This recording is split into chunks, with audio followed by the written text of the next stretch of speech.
Now, ladies and gentlemen, it's time to declare into the profound insight that some of our esteemed principals will be sharing on crucial aspects of education. Leading us through this enlightenment event and serving as a moderator, I would like to welcome Dr. Srilata Chennapregada, Central Board of Secondary Education, Registered Resource Person, to please come on to the dais. I'm Srilata Channa Pragada, Principal Foster Billabong High International School, Hyderabad.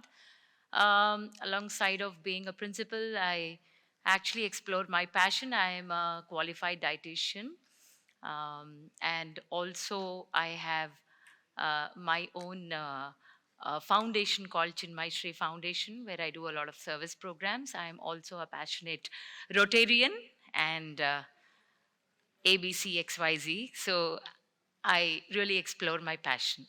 And alongside of being a principal, obviously any CBSE school principal who is good at communication will be registered as a CBSE resource person. So I am that. Thank you so much, organizers of SRM. It's indeed an opportunity to share G20 platform with learned and seasoned principals across the globe. My duty for today is to moderate a beautiful session. Um, uh, Actually, the time given to me is 1 hour to engage all of you and to engage myself. But because of the time crunch, I will be quickly wrapping it up, make it more effective, and to break the boredom if you are feeling so. So before we get into the question hour session, I would like to explain to you what is this program, this 1 hour program about. We really didn't want to keep it as a panel discussion, but we really wanted to engage all of us into a different kind of a discussion. So the organizers have shared a Google form with a set of 10 questions to all the principals. And from among the questions that we got from the principals, I got the privilege to do a lot of study, understand the keywords, and I spent almost 3 days to really shortlist 10 principles from among the list of answers that we got. So please excuse me if I have not taken the names of the other 25 principles. So the 10 principles that I have shortlisted for today's question hour session and discussion session are, one second, I'll read out the names first. Mr. Sanjeev Jain, Prashant Vasudev, Maniel Neriala, Rashmi Sharma, Shantakumar Dasari, Swapna Vasant Kumar, Neeti Tripathi, Shalini Rawat, Bhuvanagiri Naga Padmaja, Muridzo Benjamin Longimas, if I am not spelling it wrong.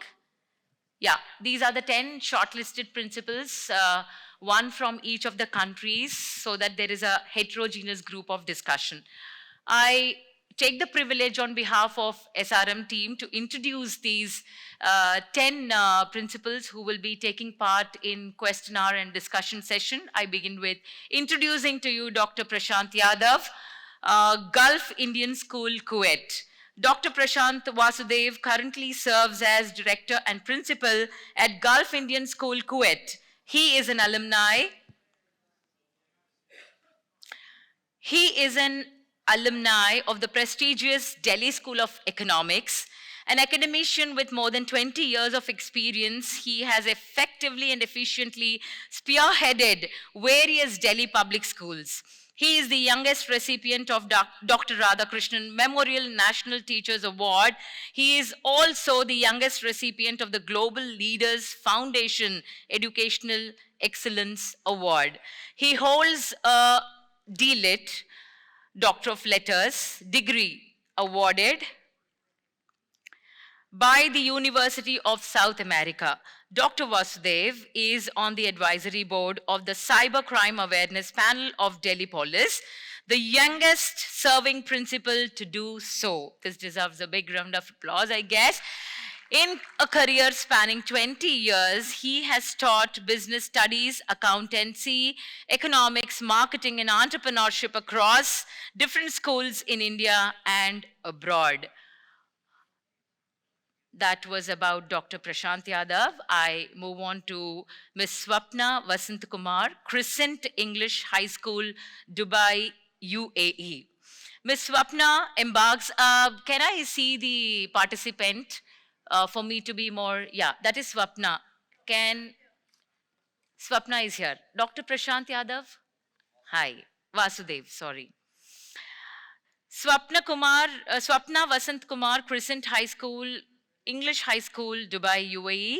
Ms. Swapna embarks on a powerful journey with 26 enriching years of diverse roles encompassing teacher, Marcom coordinator, parental engagement champion, middle school coordinator, HOD, and head of secondary. She has evolved into a transformative educational influencer.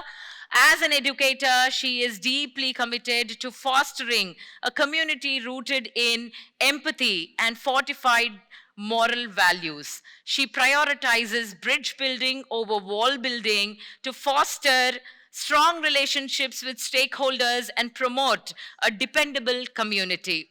Her teaching philosophy centers around her unique ability to connect with teenagers. This connection serves the basis for fostering independent, responsible, and self paced learning. By focusing on skills, this approach not only fosters knowledge but also drives the accomplishment that reaches beyond confines of the classroom, is her personal opinion. I move on to the third participant, that is Bhuvanagiri Nagapadmaja, Indian International School, Benin, West Africa. Bhuvanagiri Nagapadmaja is a highly organized, dedicated, and diplomatic teacher with a proven ability to improve working environments and a commitment to employee welfare. Sensitive to employee concerns, she possesses strong interpersonal skills, demonstration of the utmost discretion and integrity when dealing with confidential information. She's also proficient in event management, has worked as a teacher in Indian International School, Benin from April 2010 to April 2022. Currently heading the Indian International School Benin as the principal, presently working on the extension of affiliation. At present, working through recruitment of local as well as expatriate teachers and other staff members. Next in line is Muridzo Benjamin. Hi, good evening. Muridzo Benjamin is principal of Musaka Christian High School. He also engineered a project to improve students' leadership. Currently leading an exploratory action research on improving pass routes in math and science on behalf of the British Council, but using Musaka Christian High School. As a headmaster in Mufakos, if I'm pronouncing it right. As a headmaster in Mufakos High School, he had best advanced level results in Harare province from 2013 to 2017, promoted sports for students with special needs, transformed staffing department to the human resource department, geography teacher at various schools in Maswingo province. That's nice. I really liked. Transformed the staffing department into human resource department and promoted sports for special needs. I move on to Rashmi Sharma Mainali. Can I see you, ma'am? Rashmi? Hi. She's coming from Xavier Academy, Kathmandu, Nepal. Ms. Rashmi Sharma Manali is currently working as principal for Xavier Academy, Kathmandu, Nepal. She is director principal of Kathmandu Don Bosco College and also director of Samriddhi School. She is a life member of Management Association Nepal, is a vice principal of Human Capital Development Professionals in Nepal. She completed her MPhil, Multi Interdisciplinary Studies General at IACER. She is an enthusiastic facilitator, administrator, and a trainer for 2 decades from now. Congratulations. Shalini Rawat is our next participant. She is from Olive International School, Qatar. Ms. Shalini Rawat, can I see you? Hi. Currently is the vice principal of Olive International School in Doha, Qatar. She is also school principal at Graphic Era Global School under the aegis of Graphic Era deemed in the university. She has almost 16 years of teaching career at St. Joseph's Academy, Dehradun. Is also recipient of the Best Day School of Uttarakhand Award consecutively for 5 years. She has given 7 years into learning about symbolic learning and dream interpretation, which has upskilled her understanding of emotional intelligence. The next participant is Mr. Sanjeev Jain. Hello, sir. Hope your surprise is in. Mr. Sanjeev Jain is currently the principal of Rise International School, Gwalior in Madhya Pradesh.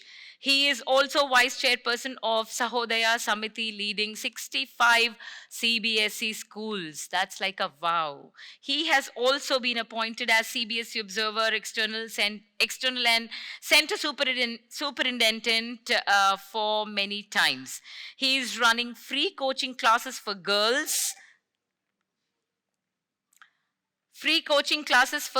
civil judge and MPPSC from last 6 years. He also runs free coaching for the students of IIT and engineering. Approximately 1,600 students were selected and appointed as engineers in various parts of the world. He has attended more than 300 CBSE meetings and workshops. The next participant is Mr. Shantakumar Dasari, comes from Indian School AI Burami, Oman. Mr. Shantakumar Dasari. Shantakumar Dasari is currently working as principal of Indian School AI Burami in Oman. His commitment to lifelong learning is evident in his continuous pursuit of professional development opportunities, including attending educational conferences and workshops. Under his leadership, Indian School AI Burami has achieved several notable accomplishments, including improved standardized tests. He is always guided by the belief that education is a transformative tool that can empower individuals to reach their fullest potential. His leadership style is categorized by collaborative approach, where he encourages open communication and values input from teachers, staff, parents, and students. As I told you, dear participants, there were 10 questions in a row where these principals had to answer. And my Q question was on how students can improve their critical thinking, creative thinking, and problem solving skills. So each of these 10 participants had given their own answers, and I picked up some Q points for the same. I begin my question.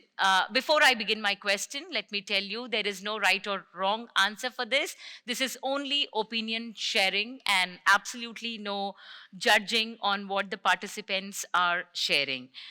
So the Q point that I picked up from Mr. Sanjay's write-up, it's a huge one though.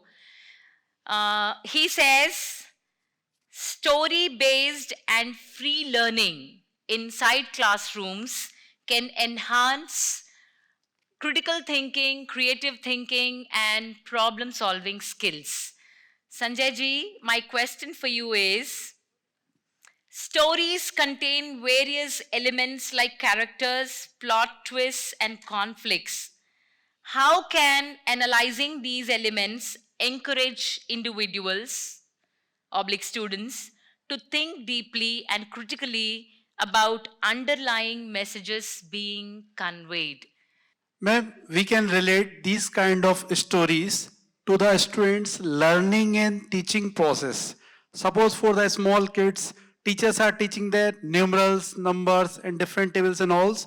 If we take them to practical life for counting some kind of subject, features, or animals like this, so they can learn them easily. So it is the easiest way to teach the students for practical based and story based learning. We can connect them to some stories of our past life also so that they can give morals for their stories. Thank you. Thank you, sir. Your partner, Manil Niriella, you can either go for it and add value points, or you can take 20 seconds time to debate upon the point and share an opposing point for it. Which one would you like to go for, or Actually, I am going for it because when storytelling and repeating the things and talking about the characters, that is very important because most of the children are learning from reading autobiographies. An example, Abraham Lincoln's autobiography, it gives a very good knowledge and how to make our life into that. So even now, I am here and listening to your discussions, I only remember the stories that they have told.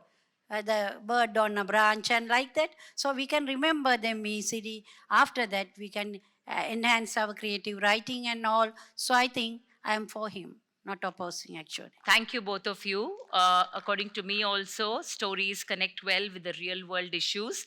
So, well answered. The next question goes to participant number 2, that is Prashant Vasudev. Mr. Prashant, your cue point was to build these skills, creative and critical thinking skills. You said we need to allow students to tackle problems in multiple ways. They need to unlearn, learn, and relearn. Your question is, how does breaking down a complex problem into its constituent parts contribute to development of critical thinking? If you can please pass on the mic. You want me to repeat the cue point? No, it's fine. Thank you. I mentioned those points purely on the basis of observation made by my students. I'll give you 2 examples to put my case in point. I was on my normal rounds in school, and one kid who was actually studying in class 4, I really minded, class 4 child stood up and asked the concerned teacher, could you please explain me the concept? I was on round when this happened, and this, mind you, was asked by a class 4 child. We had deliberated this point in the morning also, wherein I clearly remember the Honorable Vice Chancellor, Professor Manoj Arora, had clearly mentioned, rather in his very first slide, do you really need to learn the way I teach or vice versa? So my point was the same.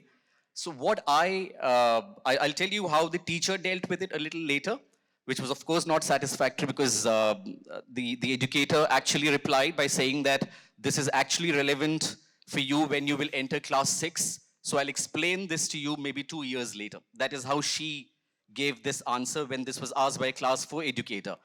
My point was, based on the observation made by the child, obviously, I mean, it goes on to prove that the child was very, good at observation and was perhaps an avid traveler or a frequent traveler.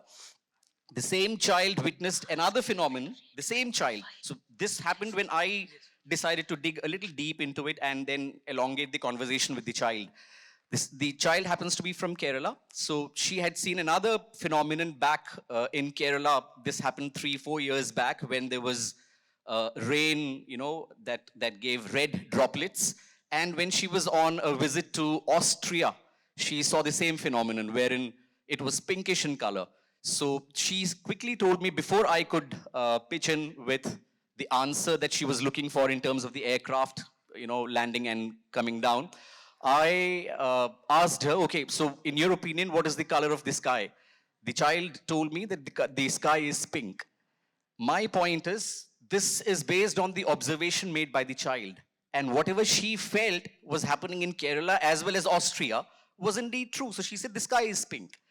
My point is, critical thinking is not just based on one's,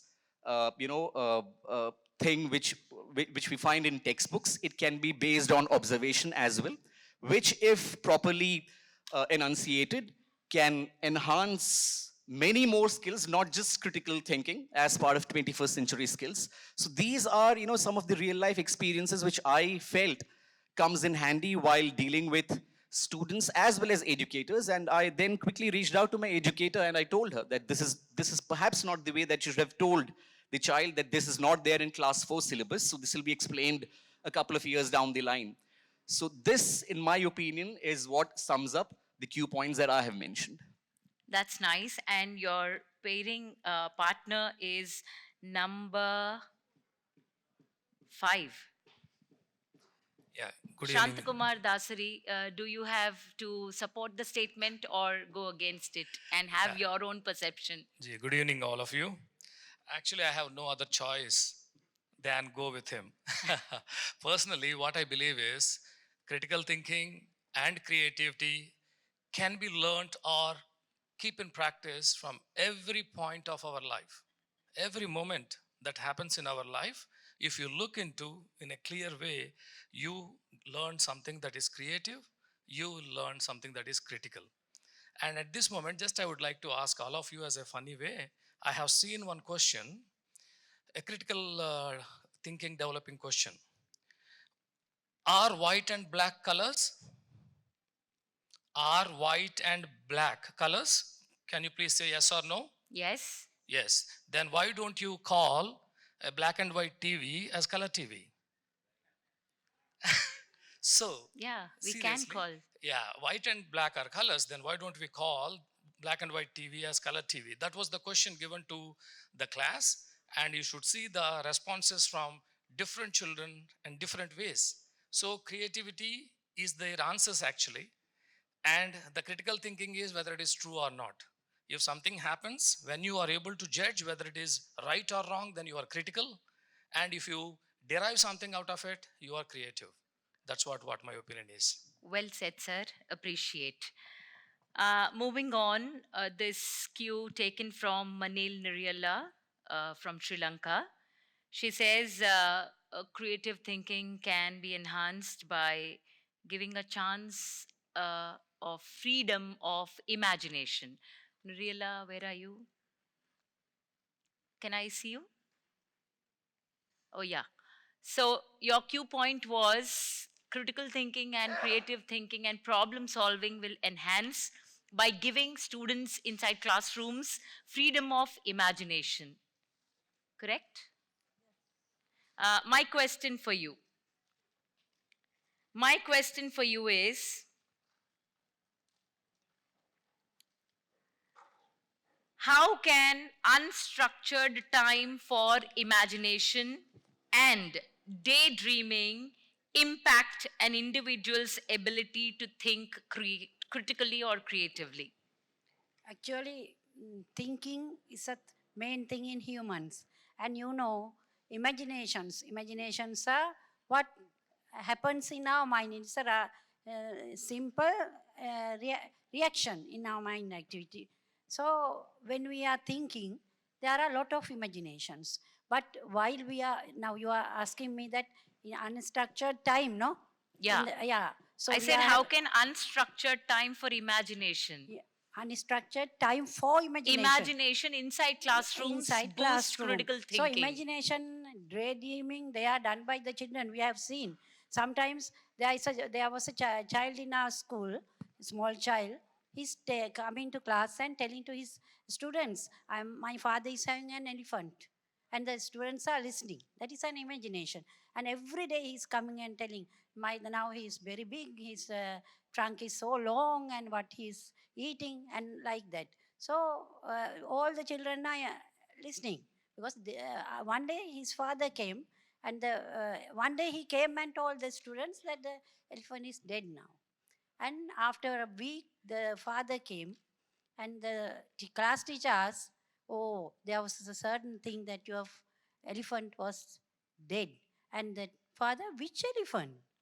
No elephant in our house." So, what is it? The real imagination. So, what Albert Einstein did? Same thing, the imagination. So, I think that it is not taking time. When we are listening, it is a process of thinking what create in our mind. So, we should, as teachers or principals, whatever it is, making nation, we have to give chance to imagine when we are listening. But actually, I want to say something, another thing, as according to my opinion, this that means that very big the spurt of technology is there now. So when there is no time for children to make imaginations because everything is shown in the now if we are looking at the song the thing is shown how the Yeah. girl and the boy is running and all in Thank you, our ma'am. time as a former generation we only heard the thing and we imagined. So I think the children should be near to we should let them near to the nature. So nature is the most important one that make imaginations in the children's mind. Okay. Thank you, ma'am. Thank you. I'm not taking the cross question because we are running out of time. I move on to Rashmi Sharma. Rashmi Sharma, your cue point was to introduce real world problems and solve complex problems that enhances and boosts creative thinking. So, my question for you is how does problem solving in real world contexts facilitate a deeper understanding of concepts and theories? And how might this understanding translate into enhanced critical thinking abilities? Thank you for the question. A very warm good evening to everyone present here. I've always believed that we have been giving a lot of theoretical practices to our students. They have been given stories, they have been given different kinds of theoretical approaches, and students always feel disconnected in the sense that for instance, I would just want to go with a little bit of example. I did my schooling. I remember doing a certain Pythagoras theorem, and I don't know where did I actually use it. Okay, so what I mean to say is that until and unless we introduce day-to-day issues in the classroom, for instance, we have had a little bit of problems in the past couple of days in Nepal, and then students who come from different communities, they are left thinking what's actually happening because they hear the adults talk about it so often. So, what I feel is when there are certain things that we consider to be adult materials should also be discussed with children so that they realize where did things go wrong, how can these things be corrected, and through a mutual understanding, if we could go to a resolution, probably we are already triggering their critical thinking as well as giving them a creative approach. Thank you. Thank you very much and well said. Swapna Vasant Kumar, do you have to add on a point for this, or you completely agree with what ma'am has already told us? I completely agree with her. And I think I would like to add that we need to involve the students. We do not, or we shouldn't keep them away with the problems, even in the family. I mean, if they're involved, they come out with wonderful situations. In the classroom, if the teacher is struggling with something, they just come out with something very simple, which we at our age find it is highly impossible. So students think differently and they give us solutions at times. So it is better always to involve them, and that is how it helps them to develop their critical thinking skills. Thank you so much. Appreciate the thought process. I move on to Shantakumar Dasari. Sir, your point of discussion was discussions and propose possible problems versus their solutions, and children should have regular weekly meetings to ponder upon this. My question for you is when students discuss possible solutions, they often encounter diverse viewpoints. How does this exposure encourage them to think creatively, considering a wide range of approaches? Yeah, ma'am. Thank you for this question. Ma'am, when children discuss, yes, definitely, there will be many possible answers. But actually, what we would like to give you is the live situation. In the sense, for example, in our school, wastage of water is to be controlled. So children may say, let us change the taps. Children may say one child should be there and he should give, elderly child who was a class 10 or, grown one to give. So how we can reduce water wastage, for example, and they come with different opinions. So if at all, we need to consider the finance part, let us go for not changing the taps so that it is a waste of finance. Then, okay, then the child who suggested this particular one has to accept mine is not coming under this financial accept. That's why my solution has been eliminated. That we make them understand. So this is the reason why we are doing it. So the child gets acceptance, and the other child whose suggestion has been taken up because of this particular reason has been, your suggestion has been implemented because it is easy or cost effective and so on and so forth. So children will get a real acceptance among them, because it's not that my answer is to be taken or my solution is to be taken. So that kind of atmosphere we do develop, and we try to incorporate values in that particular group of children. Thank you. Thank you, sir. Appreciate. Well said. I'm moving on quickly to Swapna Vasant Kumar. Yeah, Ms. Swapna, your point of view was children have to share personal experiences. They need to incorporate a blend of activities with varied teaching learning styles, and also promote questioning skills. So my question for you pertaining to the Q point was, how do hands-on and experiential activities encourage students to explore concepts and discover solutions on their own, leading to enhanced creative thinking and problem solving skills? Okay, thank you for the question. Now, I'll just take it in bits. First of all, my opinion is that when you give the student a task and it is based on critical thinking, it is based on problem solving, the student explores it himself. He probably might take support of research, and if it is allowed and if he has the right attitude, he might seek buddy support, that is collaboration, and I feel that task will be completed, resulting in problem solving. I just didn't get the next part of your question. The next part of the question is, I guess this is how the student is helped to find a solution. yeah. I mean, as a student, the student is going to research. If he's not able to get to a solution, he can take peer support, buddy support. So this enhances collaboration Yeah. and a learning community. So you've answered that question. My question was discover solution on their own instead of depending and banking on Correct. the external factors. Correct. You've answered my question. That's lovely. Thank you Thank so you. much. Because of the time lapse, I'm so sorry. I'm moving on. I'm not taking the pairing questions and answers there. Neeti Tripathi, your cue point that I have taken was one size, I have added this point, one size does not fit all. Encourage open-ended questions and foster curiosity. I can't see you. Where are you? Yeah, hi. So one size does not fit all. Encourage open-ended questions and foster curiosity. My question for you is, how does allowing students to explore subjects and topic that resonate with their interest enhance intrinsic motivation?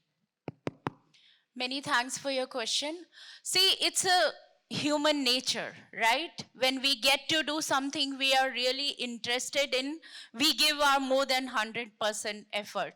Like I'm really, really sitting alert right now thinking what question will be asked because I am the next. I might be the next. So I'm listening to all the question. I'm also listening to all the answers which everybody is providing. So because I'm involved in this.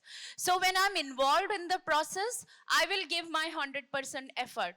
So if students are involved into the topic of their area and their interest, they will naturally, the effort will come from within. We don't have to make extra effort. We don't have to motivate them externally. It will come from them naturally. And everybody, human, we all are like, we are curious by nature. And when something which catches our interest, something which catches, we are actually wanting to know, we give more than 100% effort, I feel. So it is always that when the lessons are tailor made, when the lessons are something beyond, like I'll give a small example if I'm allowed. We were doing a unit on body system, the interconnectedness of body system. So out of nowhere, there's this child comes and says, what is DNA? It was done in class 4. You know, the unit was going on in class 4. So the child somehow heard the word DNA and came and asked, which was nowhere a part of the lesson planning. But it was because of child on his own, he came and asked, we started working on it. And naturally, the whole class got involved into this because of a new topic, new interest. Everybody was very much involved into this. So I feel when we really respect their wish, when we really respect their interest, they take care of their own teaching and learning process, and they become the part of it. That's a great share of learning for all of us. Thank you Thank you, so ma'am. much. I move on to Shalini Rawat. Shalini, you can't see you. Hi. Yeah, your cue point was multidisciplinary and experiential learning coupled with technology will enhance critical thinking inside classrooms. Yes. Correct? So, my question for you is,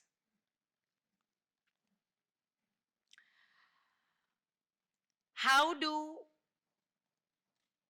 virtual stimulations and technology mediated experiences provide students with real world context for applying them for critical thinking or creative thinking?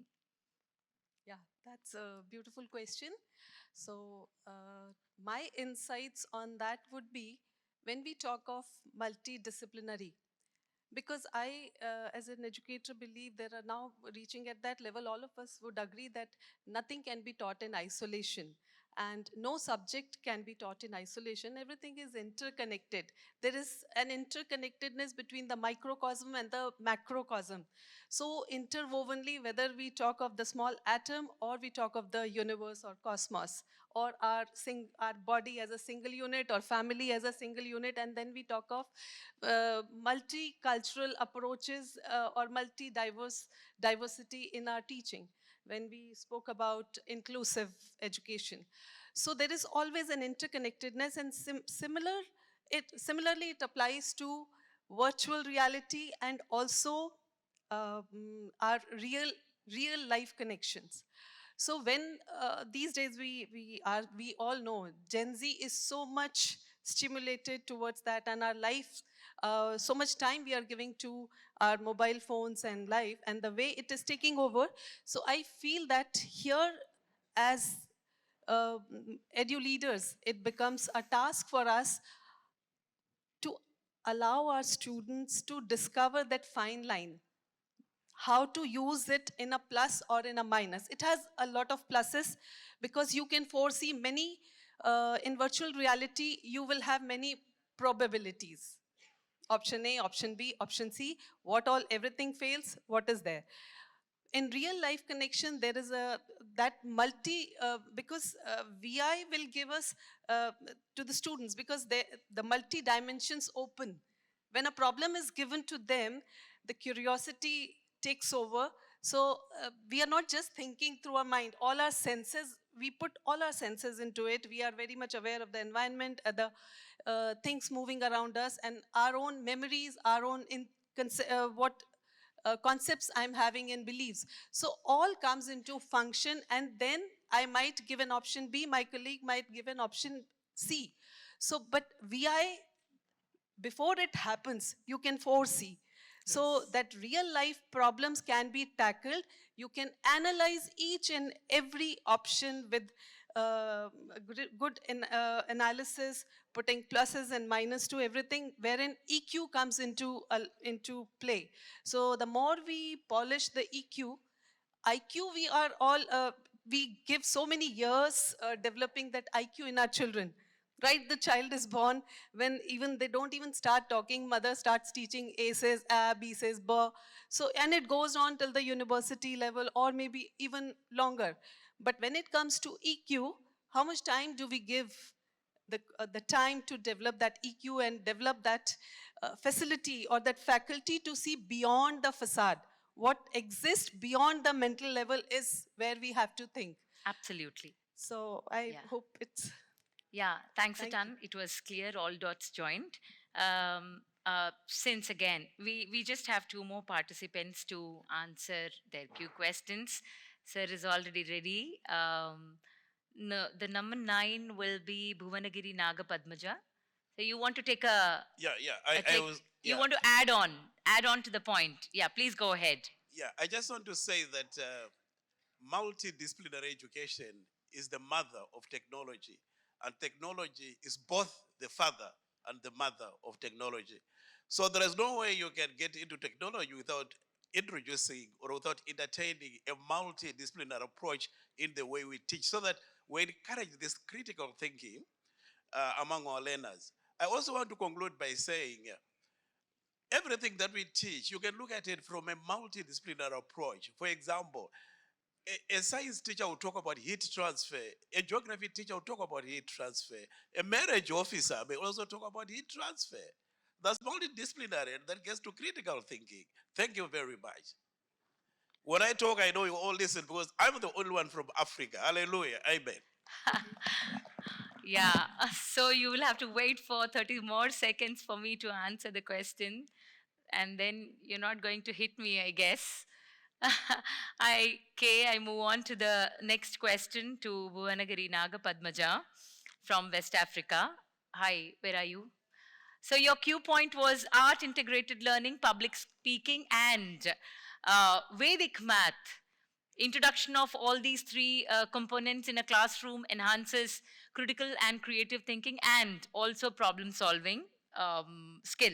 So my question for you is, how does process of interpreting and analyzing artworks encourage students to think critically about visual cues, symbolism, and underlining meanings for improved critical thinking? Okay, good evening all. It's a very nice question. Recently, we have conducted drawing competition before Independence Day. And out of that, we have given so many topics, and we have seen a very creative art right from grade 1 till grade 10 students. So it showed that their critical thinking and problem solving, that means they used many shapes to follow the topic that was given, and they have done a really wonderful job. So according to you, art integrated education will help in critical thinking and problem solving. And Vedic maths, abacus, and all these things can open up our right brain, which gives the imagination, like visual imagination, and develops the students. Thanks. That Thank was a you. confident answer, short and crisp. Thank you. I move on to participant number 10, Muritzo Benjamin. Where are you? I'm sure you're not going to hit me for what I'm going to ask you. The column was quite interesting. Question number 4, what I said. You've written pass, no answer. So this aroused curiosity in me to ask you, when the globe is racing and, for creative and critical thinking and skill development, Subsequently, what made you to be so silent about the question asked? Sorry. Um, honestly, I got stuck. I was thinking about a lot of things, but then I couldn't synthesize them into one simple, straightforward answer. And then I said, when I get to the conference, I would want some people to help me on this one.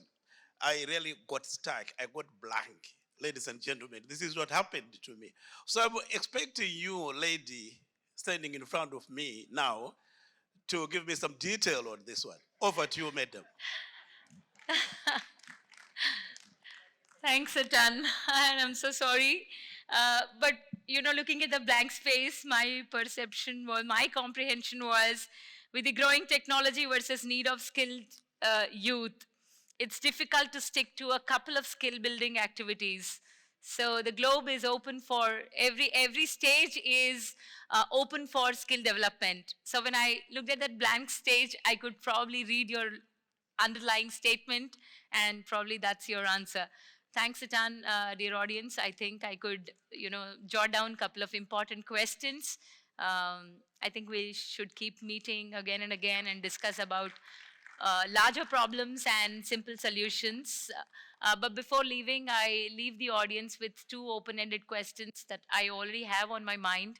One, the Vice Chancellor was, in the morning, was talking about, there was a PowerPoint presentation and there was a slide that caught my attention where there was a small child which says, if I can't learn the way I am learning, will you teach me the way I want? So, quote, will you? So, my question is, suppose if the same child is coming and asking us, if I can't learn this kind of way, can you teach me the way I want? So are we all, in the sense not we, the faculty, I mean to say, are we all equipped, so very well equipped to tackle the Gen Z with the kind of, fast moving skills that they have? Are we enhancing our skills? Are we upgrading ourselves? Are we connecting with the Gen Z with what exactly they want? Or are we just asking them to follow what we want? So that is one open-ended question. And the second question, because I'm also a principal, day in and a day out, we keep on interacting with so many students. And, there are so many students who undergo expectation anxiety. Because I'm a nutritionist as well, probably that science is there deep in my mind. Can somebody understand, there's so many students who ask us, I'm undergoing expectation anxiety, is there a solution? Is there someone to, pull out and help those hands to come out of those anxiety expectations of the adults as we impose on them? So these are two open-ended questions from my side. Thanks a ton. Thank you so much. Thanks the organizers of SRM for giving me this opportunity to stage this show. Thank you.